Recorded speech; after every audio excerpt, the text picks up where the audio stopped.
நம்ம எல்லாருமே வீட்டில் உள்ள ஃப்ரிட்ஜில் இருந்து அப்பப்போ டிக்குன்னு சவுண்ட் வரதை கவனிச்சிருப்போம். அதுக்கான காரணத்தையும் பின்னாடி உள்ள ஒர்க்கிங்கையும் தான் இன்றைக்கி இந்த வீடியோவில் பார்க்க போகிறோம்.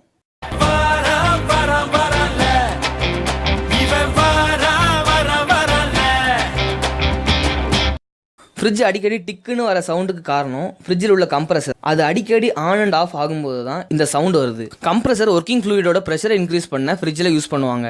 கம்ப்ரஸரை தெர்மோஸ்டாட்டுங்கிற டெம்பரேச்சர் அளக்கிற எலிமெண்ட் கண்ட்ரோல் பண்ணும். ஃப்ரிட்ஜோட டெம்பரேச்சர் 0 டிகிரி செல்சியஸாக ஆகும்போது தெர்மோஸ்டாட் சிக்னல் அனுப்பும். கம்ப்ரஸருக்கு போகிற பவர் சப்ளை கட் ஆகும். எலக்ட்ரிசிட்டியை சேவ் பண்ண தான் இந்த மெக்கானிசத்தை யூஸ் பண்ணுறாங்க. கொஞ்ச நேரம் கழிச்சு நம்ம கதவை திறப்போம். அப்புறம் தெர்மல் இன்சுலேஷனில் கொஞ்சம் லீக்கேஜ் ஆகும். ஸோ ரிசல்ட்டாக உள்ள டெம்பரேச்சர் இன்க்ரீஸ் ஆகும். ஒரு குறிப்பிட்ட டெம்பரேச்சர் ரீச் ஆன உடனே தெர்மோஸ்டாட் மறுபடியும் சிக்னல் அனுப்பும். கம்ப்ரஸரும் ஸ்டார்ட் ஆகும். இது ஃப்ரிட்ஜ் மட்டும் இல்லாமல் ஏசிலையும் நடக்கும். ஸோ அடுத்த தடவை சவுண்ட் கேட்கும்போது கம்ப்ரஸர் ஸ்டார்ட் ஆகுதுன்னு ஞாபகப்படுத்திக்கோங்க. இந்த மாதிரி இன்ஃபர்மேட்டிவ் வீடியோஸ்க்கு ஏலவள சேனலை சப்ஸ்கிரைப் பண்ணுங்கள். தேங்க்ஸ் ஃபார் வாட்சிங்.